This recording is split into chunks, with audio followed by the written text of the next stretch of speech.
안녕하세요. 꿈 있는 미래 변상선 목사입니다. 이 시간 지저스토리 약속의 시작 12단원 2과 교사 지침서 강의를 진행하도록 하겠습니다.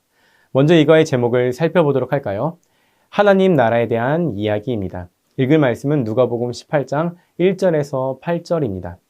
예수님은 우리가 어떻게 기도해야 하는지를 한 가지 비유로 말씀해 주셨습니다. 한 마을에 하나님을 두려워하지 않고 사람을 무시하는 불의한 재판관이 있었습니다. 그 마을에는 억울한 일을 당한 한 과부가 있었는데 그녀는 재판관을 찾아가 자신의 억울함을 풀어달라고 간절히 요청했습니다. 그러나 재판관은 그녀의 부탁을 들어주려 하지 않았습니다. 그런데 어느 순간 재판관은 마음을 바꾸었습니다. 과부가 끊임없이 찾아와 귀찮게 하기 때문이었습니다. 그는 그녀의 요청을 들어주지 않으면 계속 나를 괴롭힐 것이다 라고 생각하며 결국 그녀의 억울함을 풀어주었습니다. 예수님은 이 이야기를 들려주시면서 말씀하십니다. 하나님을 두려워하지도 않고 사람을 무시하는 불의한 재판관조차 끊임없이 간청을 들어주었는데 하물며 선하시고 의로우시며 우리를 사랑하시는 하나님께서 밤낮으로 부르짖는 하나님의 자녀들의 기도를 외면하시겠느냐? 그것입니다. 하나님은 우리의 기도를 결코 무시하지 않으시고 반드시 응답하시는 분이십니다. 그렇기 때문에 하나님의 사람은 간절히 기도하며 살아야 합니다. 이를 가지고 우리 아이들에게 가르쳐야 할 원포인트를 함께 읽어볼까요? 하나님의 사람은 간절하게 기도한다. 이어서 우리가 함께 외울 말씀을 다 같이 읽어보겠습니다. 너희 중에 고난당하는 자가 있느냐? 그는 기도할 것이요 즐거워하는 자가 있느냐? 그는 찬송할지니라. 아멘. 이 말씀을 가지고 살펴볼 12단원 2과 교리는 기도입니다. 예수님의 그 비유 속에서 억울한 일을 당한 과부는 재판장을 찾아가 억울함을 풀어달라고 간절히 요청했습니다. 여러 번 찾아가 끈질기게 부탁하자 마침내 재판장은 그 요청을 들어주었습니다. 기도도 이와 같습니다. 우리가 억울하고 힘든 일을 겪을 때 우리를 사랑하시는 하나님께 간절히 구하는 것이 바로 기도입니다. 하나님께서는 우리의 기도를 들으시고 반드시 선한 것으로 채워주십니다. 그래서 기도할 때 우리는 하나님의 그 따뜻한 사랑을 경험하고 기도를 통해 하나님과 더 가까워집니다. 그러므로 우리는 언제나 우리의 기도를 들으시는 하나님께 꾸준히 기도해야 합니다. 이제 웰컴 활동을 살펴보도록 하겠습니다. 웰컴 활동의 제목은 기도할 때 응답받은 경험입니다. 여러분은 간절히 기도했던 그 일이 있나요? 그 기도가 응답받았을 때 어떤 감정을 느꼈는지 나눠보세요. 이런 질문을 가지고 학생들과 나눠주시면 됩니다. 그리고 이어서 이렇게 인도해 주시면 됩니다.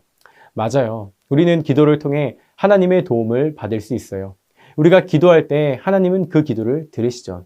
어드벤처를 통해 자세히 살펴보도록 할게요. 이렇게 웰컴 활동을 인도해 준 후에 어드벤처로 넘어가 주시면 됩니다. 다음으로 어드벤처입니다. 어드벤처에서 세 가지의 질문을 통해서 말씀을 살펴보도록 하겠습니다. 첫 번째 질문입니다. 과부가 찾아간 재판장은 어떤 사람이었나요? 정답은 하나님을 두려워하지 않고 사람을 무시하는 사람입니다. 원한이 있었던 과부가 재판장을 찾아갔어요. 그런데 그 재판장은 하나님을 두려워하지 않고 다른 이를 무시하는 사람이었죠. 두 번째 질문입니다.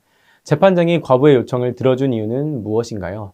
정답은 과부의 원한을 풀어주지 않으면 자기를 찾아와서 괴롭힐까봐 걱정되어 들어줍니다. 하나님을 두려워하지 않고 사람을 무시하는 재판장이었지만 과부의 원한을 풀어줘요. 원한을 풀어주지 않으면 자꾸 찾아와 자신을 괴롭힐 것을 걱정했기 때문이에요. 자신의 번거롭지 않기 위해서 원한을 풀어주었어요.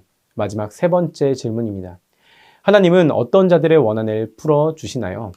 정답은 밤낮으로 부르짖는 택하신 자들의 원한을 풀어주십니다.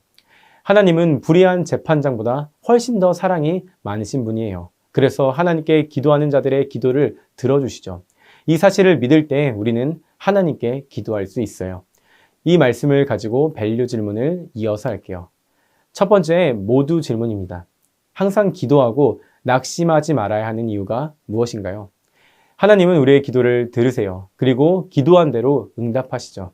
하나님이 기도를 들으시기 때문에 낙심하지 말아야 해요. 능력이 많은 전능한 하나님이 내 기도에 응답해 주시는 것보다 나에게 더 큰 기쁨은 없어요. 하나님을 향한 믿음의 표현이 바로 기도이죠. 다음으로 서로 질문입니다. 답답함과 억울함을 하나님께 풀어야 하는 이유는 무엇인가요? 하나님은 가장 적절한 때에 우리의 기도에 응답해 주세요. 하나님께 고백한 나의 기도는 절대로 그냥 사라지지 않아요.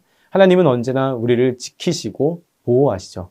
내가 하나님께 기도할 때 하나님이 나의 억울함을 변호하시고 나의 의로움을 입증해 주세요. 마지막으로 개인 질문입니다. 내가 간절히 기도해야 하는 기도 제목은 무엇인가요? 지금 당장 하나님께 고백해야 하는 기도 제목이 분명히 있을 거예요. 말 못한 어려움과 슬픔 등 모든 감정을 하나님께 기도로 올려야 해요. 우리 하나님은 반드시 들으시고 하나님의 때에 우리에게 꼭 필요한 응답을 해주세요. 지금 당장이 아니더라도 하나님을 향한 그 믿음을 가지고 하나님의 때를 기다리며 응답을 기대해요. 이렇게 밸류 질문과 답을 정리해 주시면 됩니다.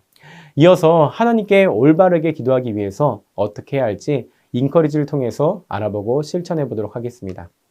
마지막 인커리지 활동입니다. 이렇게 안내해 주시면 됩니다. 매일의 삶 속에서 하나님을 붙드는 믿음이 필요해요.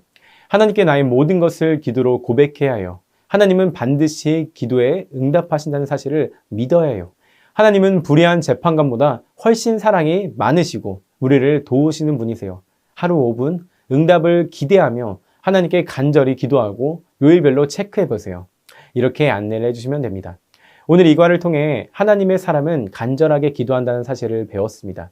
이번 한 주 모든 청소년들과 그 가정이 하나님께 간절히 기도하는 그 삶을 살아가길 소망합니다. 이상으로 이과 교사 지침서 강의를 마치도록 하겠습니다. 감사합니다.